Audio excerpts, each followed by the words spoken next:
Thursday, November 6th, 2014, and you're listening to SYN Boldly, the podcast, the Sign Your Name Project. I'm your host, Trey Comstock, and with me as ever is Stephen Dawes. Hello. On this week's show, it is kind of like a pick three of the top three things that we talk about. So you've got marriage equality, science and the Bible, and LGBTQ inclusion in the Methodist Church. Yay. But we start tonight with science in the Bible. Science in the news.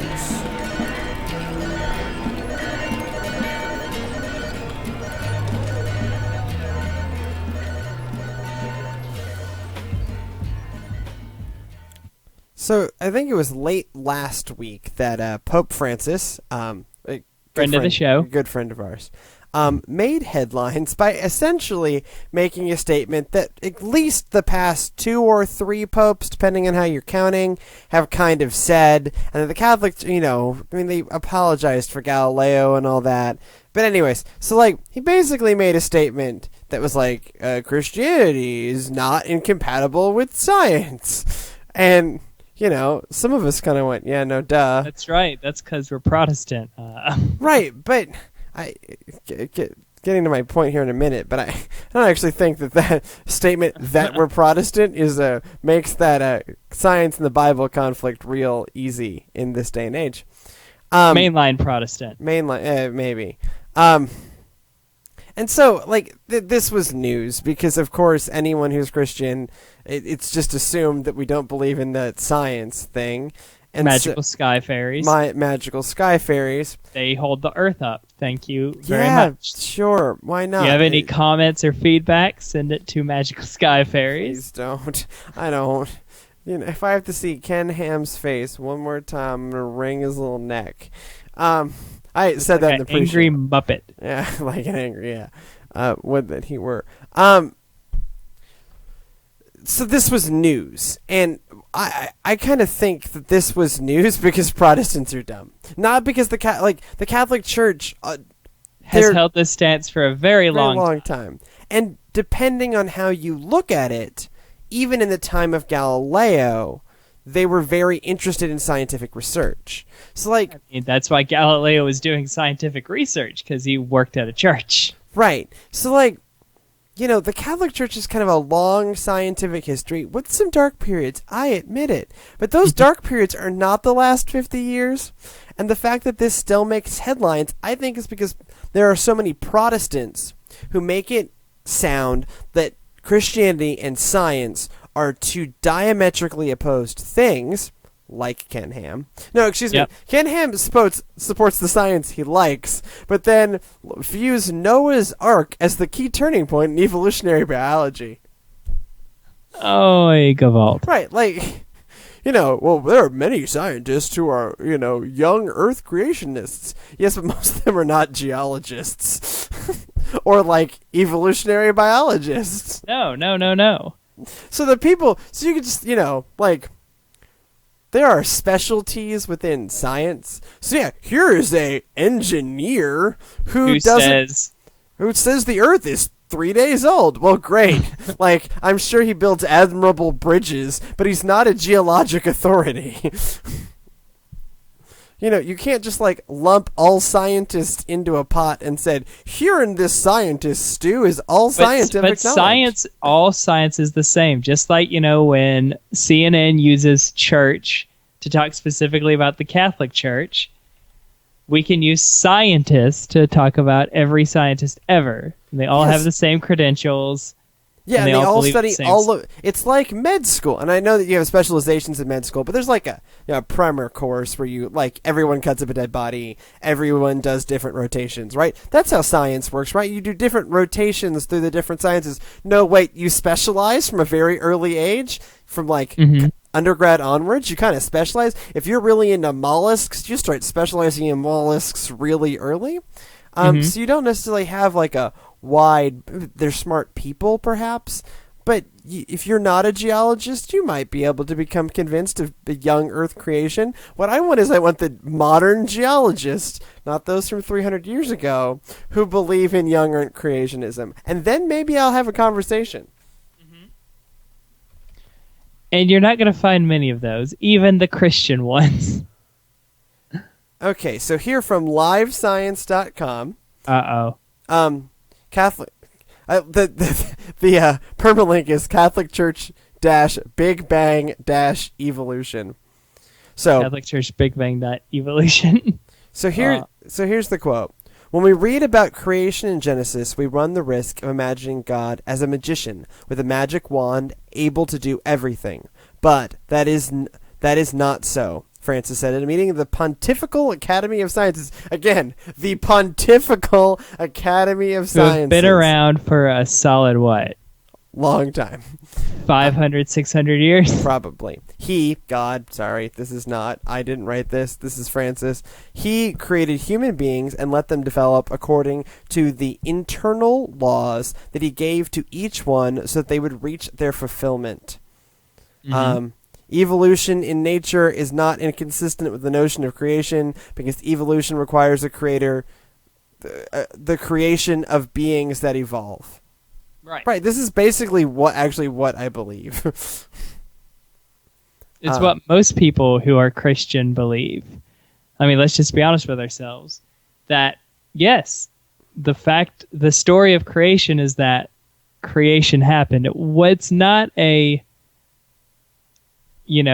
guidebook as to it had to happen this way, had to happen in 6 literal days, and it had to happen in that very specific way. Most don't believe that. Right. In fact, in 1996, Pope John Paul II, addressing the same body, 18 years ago, new knowledge has led to the recognition of the theory of evolution as more than a hypothesis. It is indeed remarkable that this theory has been progressively accepted by researchers following a series of discoveries in various fields of knowledge. The convergence neither sought nor fabricated of the results or the work was conducted independently. In itself, a significant argument in favor of the theory. The Pope. The Pope. We're now back 2 popes. The kind which describes the official church teaching. Yeah. So I wouldn't. Again, I think this is news because of the base level assumption, not promoted by the Catholic Church. Which has a Pontifical Science Academy, that science and the Bible are incompatible. And so the average U.S. news reader is kind of weirdly indoctrinated into this idea that Christianity just is in science, we all just think magical sky fairies and whatever, and Ken Ham and Noah's Ark. God, he really drives me crazy. And there are some Christians who believe that, and again, biblical literalism is a valid hermeneutical move. You have to recognize it as a hermeneutical move, though. In the same way that I, approach biblical scholarship and an understanding of science in my own hermeneutical lens. This is to say that we all just interpret things differently. And, I can have the equanimity to say, okay, fine, I understand your belief, but I wish the mainstream media or whoever writes these things would kind of understand that there is a large body of Christians who do, mainline Protestants and mainline Catholics, who don't have as much of the issue with science and faith. That it all just seems to be explaining different ends of the same phenomena. That is God's creation. Religion speaks to, or faith speaks to the why. Evolution, in an interesting way, speaks to the how. But it's all part of God and God's and world. They're not answering the same question. Right. That's something we fail to realize a lot. Is that these are 2 different questions, and the answer to 2 different questions can't be the same answer. Right. It's what do I want for dinner and who's the president? The answer is not waffles. Right. Actually, ask me again in 2016. The answer to both those questions may actually be Waffles. I'm right in Waffles. Waffles 2016. So there's the show name. I voted on Tuesday in a losing battle here in Georgia, and there was some state office where it was only a Republican and a Libertarian. I wrote in Daffy Duck. It's just simple, because obviously, like, two ideas. On the record, Daffy Duck. Daffy Duck. Got to vote as one vote for I don't remember what. Let's be honest. State comptroller. It was actually probably was comptroller. It was something where it was only a Republican and a Libertarian. It was like, I want neither of these things. Daffy Duck. Yep. So, continuing our turn to legalism. Woohoo! This is we've been giving these updates, so I'm just gonna keep giving these updates. Judge Update. Jeffrey Sutton of the Sixth Circuit Court of Appeals upheld 4 bans on same-sex marriage today, actually Thursday. So they were upheld in Kentucky, Michigan, Ohio, and Tennessee. Basically, the long and the short of this is now this it really is actually a good thing for LGBTQ allies. Potentially. No, it is, because now the Supreme Court has to take the issue up. Right. Now you have 2 federal districts of Court of Appeals who have said different things, which that has to be put on the Supreme Court docket. May not be this year, probably will. Maybe next year. Yeah, maybe their first session next year. Next year, but it has to be on the docket now, because that's like saying, if District 1 said murder is okay, District 2 said murder is not okay, the Supreme Court has to say whether or not which one's correct. Yeah, and middle court was like, well, under certain circumstances, maybe it's okay, but not, maybe not. It's just the party of the first party. The party of the first party murdered the party of the second party, and the legalists. Right, so this is, although it is kind of temporary bad news, it could lead to actual useful where news. It will either be legal or illegal in 50 states. Right, and we can and with the number of states, it's something like 60% of the states now have it. I think it's 30 out of 50. Yeah, 30. It was something like 30 out of 50. And so, yeah, maybe this is and with the Supreme Court basically saying, like, yeah, all those decisions that say it's illegal, or that say that, we need to have it now, they're right, so we don't have to see this. Now that the one says, no, they were right to begin with, now you have the problem. Right, and to me, under DOMA, like, all of this stuff has been falling under the DOMA decision anyways, so this seems like a Supreme Court no-brainer. Now, nothing in the Supreme Court ever turns out to be a no-brainer, but, right. Theoretically, we should be all right. Something that isn't a no-brainer is this week's discussion.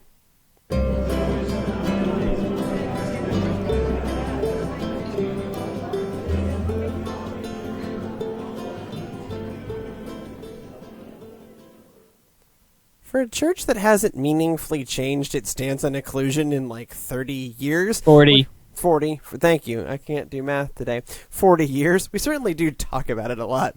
We do. So this past weekend, Saturday, November 1st, a whole mess of bishops got together at this very strange body within the United Methodist Church called the Connectional Table. Don't ask me what the Connectional Table is. I think they were at a Marriott or something. They don't. They clearly was. In Texas. Right. Like, the Connectional Table doesn't know the Connectional Table actually does. But they're holding these conversations called CT Talks. And this one was entitled Finding Our Way, Love and Law in the United Methodist Church. And it was a bunch of bishops who've all written a book together talking about how wildly we disagree on inclusion and how law should be applied and polity should be applied within the church. And so they, so that's the name of the book is Love. Good read.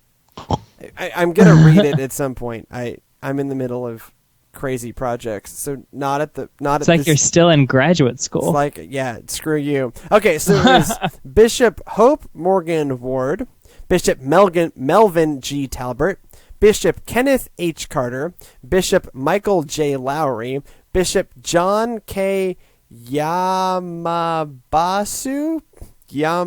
The token outside the United States, so this problem doesn't really apply to them. Potentially, and Bishop Rosemary Or Viner. no, I think he might be the new Northwestern section guy. I think I got an email from him. Who knows? I'm not sure. Look. We'll Google him. My on the ability MySpace. to read words is definitely limited by the fact that I am legally dyslexic. So no offense to Bishop John K. Whatever. Yeah, it looks like Yambasu, and I loved him when he worked with Paul Simon in the 80s. Right. So. Oh, that's Black Maza. Right. Anyways, so to point out one obvious fact that others have pointed out before me, on a discussion about LGBTQ inclusion, there was no one who identified as L or G or D or B or Q. Heyo. The closest we got was one, really out there ally.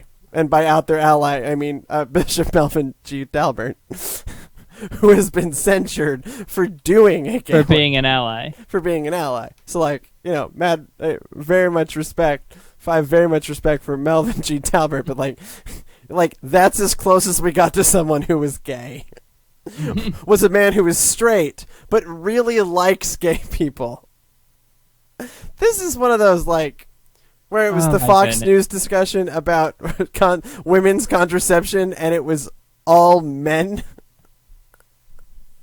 Well, I mean, you dainty ladies wouldn't know anything about contraception. They know a lot about the pill. It's actually too big for your little tiny lady brains. Right. And this conversation is too big for, all those queerosexuals to be talking about it.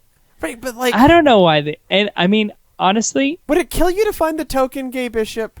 Really, do we not have it? We have a token and everything else, Bishop. Do we not really not have... Oh, I guess you can't, right? You can't really...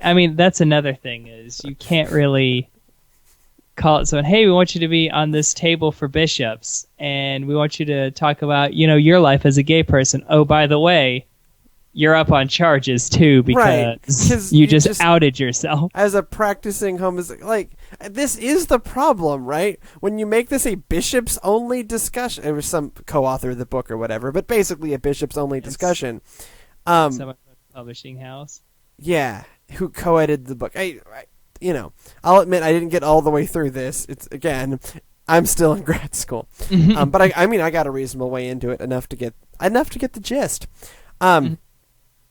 And I think on the surface, it is at least interesting that people from various sides of this issue came together, did this discussion, wrote a book together where they each wrote separate chapters, but at least collaborated on a project.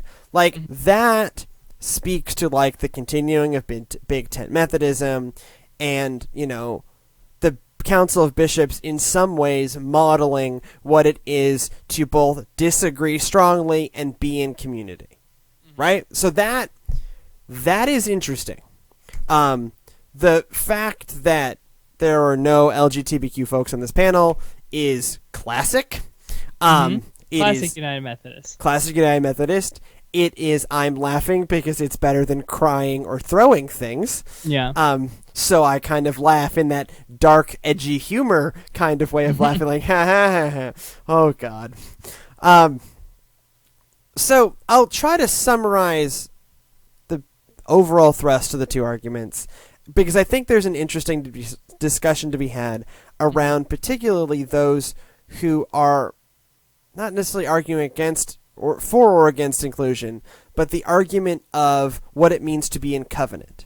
Yeah. So those who one might classify as being not really against, but not appreciating the pastors who are doing gay weddings, and the kind of the deliberate breaking of the discipline that's going on, is that argument got framed around this idea of covenant, and that the Book of Discipline, although imperfect, represents our covenant of how we choose to live together. Our document between all of us and God about how we will seek to conduct life together. In deliberately going against that document, it's not just going against some sort of earthly law in the way of Martin Luther King challenging segregation. It is actually going against an agreement made between us and God. That in a way it is sinning against God to break the covenant. Not just because it's transgressing a rule, but because those rules are in a way in conjunction with the divine. Yeah. And so it's a different kind of thing than normal, what I think of as normal political civil disobedience, which is generally how this gets discussed. So then you have Bishop Talbot coming back, kind of offering a different way of talking about, and talking very openly about biblical obedience. And he's like, I did a gay wedding because I think this is ridiculous. I think we're doing harm with as it stands, and because what we've agreed to is doing harm, that is not a covenant at that point. There cannot be a covenant that is doing this much harm to people. Right. And so these Unless, are kind of course, they're, Canaanites in the right. Yeah. third millennia BCE. That wasn't the argument that got made, but yes, thank you. Well then, I just win? You won. Good job. It's Yay. all null and void. Go do what you want. So Exactly. what's your perspective on this kind of? This is a different shade on the debate. This isn't where do LGBTQ folks belong in the church. It is, how do we have this conversation with each other? Yeah, and I think, it's much like how the gays want to change the definition of marriage. There's a definition of covenant that we need to think about. There's a definition of what it means to be a covenant, and is the Book of Discipline a covenant, or is it a guidebook? I, for one, think that something with that much, bureaucratic mumbo-jumbo, like the covenant that God made with the Israelites, that's just like straight up, if you do A, you will have B happen to you. It wasn't like, read Exodus? Like, it's not, that has its own legalese, bureaucratic mumbo jumbo. The cove shall be of 6 cubits and 15 cubits, and this room is to be decorated. Look, it gets pretty detail oriented. It does. But in the end, the covenant is something that is of benefit. Yes. And the thing is, it's the benefit for those who, if we look at the covenants in the biblical text, it's a benefit for those who don't have a benefit. Right. It's God saying, you are strangers in a strange land. Here's a way you're going to protect yourself. Sure. It's God saying, like, hey, you're being persecuted by Romans. In the end, it all gets better. It's God saying, oh, you're barren? Well, guess what? You're going to have a kid, and through your lineage, the world will be blessed. It's not, hey, you're rich and in power. You're going to stay rich and in power. And in a way, covenants are a way of slanting hope to the hopeless. Exactly. And if we treat it, it is difficult to treat the Book of Discipline as covenant when then the way of enforcing covenant is trials. Right? Like that's... Right. People, go against the Book of Discipline all the time. In small ways, in big ways. it is actually pretty impossible to follow the Book of Discipline to the T. To the T. So, like, if I don't structure my committees appropriately, which is most of what the Book of Discipline is really doing. Yeah. It's have making I sure transgressed that X, Y, and Z has happened in your committee. Right. And so does that mean all of the social principles have the weight of covenantal authority? Well, if you say this one does, then all the rest do as well. So, do we need, where is our radical stance and our radical move on housing? Right? My good friend Blair stood up on the floor of annual conference and read parts of the Book of Discipline to make a point about the social principles. I don't know. We don't treat everywhere else. We don't treat it this way, and we don't treat who gets brought up on charges about not upholding the social principles, ever, or we get a slap on the wrist. I am the worst. You can't technically be a pastor if you were a soldier once, because war is incompatible with the teachings of Christ. And yet we have a chaplain, a army chaplaincy program. We sponsor army chaplains. Which is something that's awesome, and we need to continue doing. This is not an argument against army chaplains. Good Lord. Soldiers need that kind of stuff. But my point is that that's still tacitly supporting the military. And again, my argument is not against supporting the military. My point is that I think Frank Shaver was onto something. It was look, no one can uphold this whole book. Are you crazy? Right. Upholding this whole book is code for don't do gay weddings, which is just be honest and say it. Say, will you do a gay wedding again? Right. But why has this become the transgression of the discipline? Right? Why is the covenant code for seeking strong punishments for those who perform gay weddings? Well, it's because that's taking power from those who have power and saying, no, this is open to all. If you want to be, if you want to get married, that's not a right reserved for a certain aspect of the population. If you want to become a pastor, that's no longer a right reserved for a certain aspect of the population.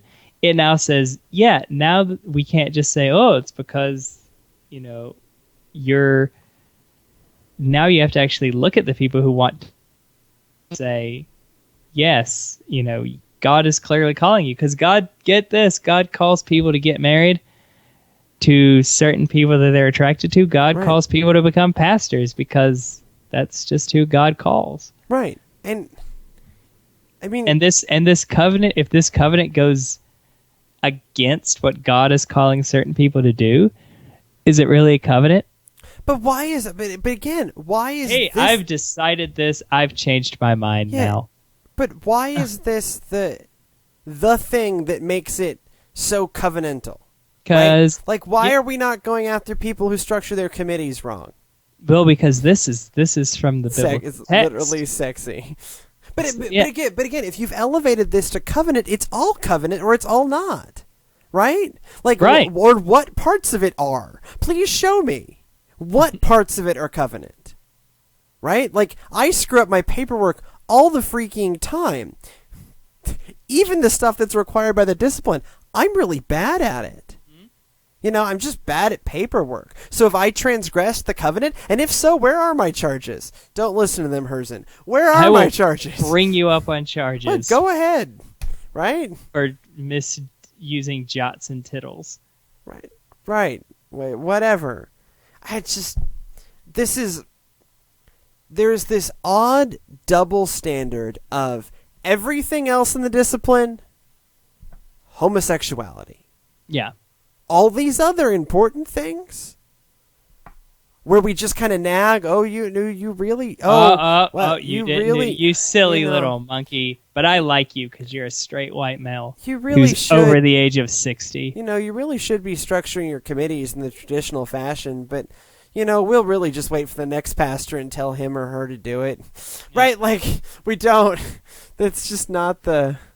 Again, it is literally not a sexy issue. Way. Not a sexy issue. Yeah. But It says something that gets people riled up, so no one's going to be like... But all of a sudden, the Book of Discipline is like this huge covenantal thing with only one real requirement. Well, it's because... Don't do gay weddings. Get angry about. No one's going to get angry about a committee meeting. No one's going to get angry about me? someone... Have you met Methodists? Okay. But no one's going to bring someone up on charges. There we go. For that. No one's going to bring someone up on charges for someone who throws away the bread after it's consecrated. Right.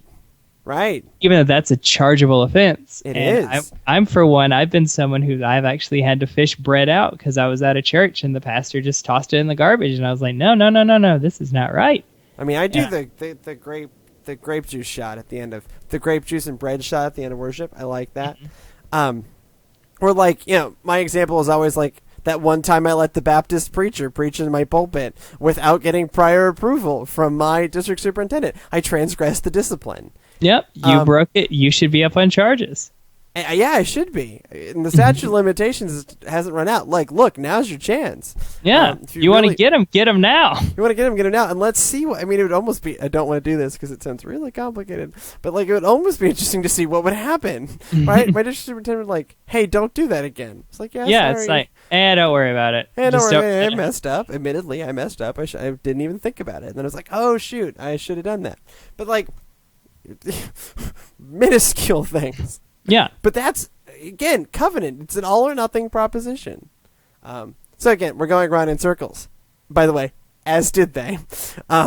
We're not the only ones who went around in circles on this, but I refuse to We just get paid less than them. We just get paid less than them, and I refuse to let this go on for 2 hours. So we're going to get out of here. If you have any feedback or have your own perspective on this idea of covenant and what that means, SYNboldly at endfear.org, facebook.com/the Sign Your Name Project, or at SYNboldly on Twitter. And go in peace to love and serve the Lord and end fear by signing your name. Good night.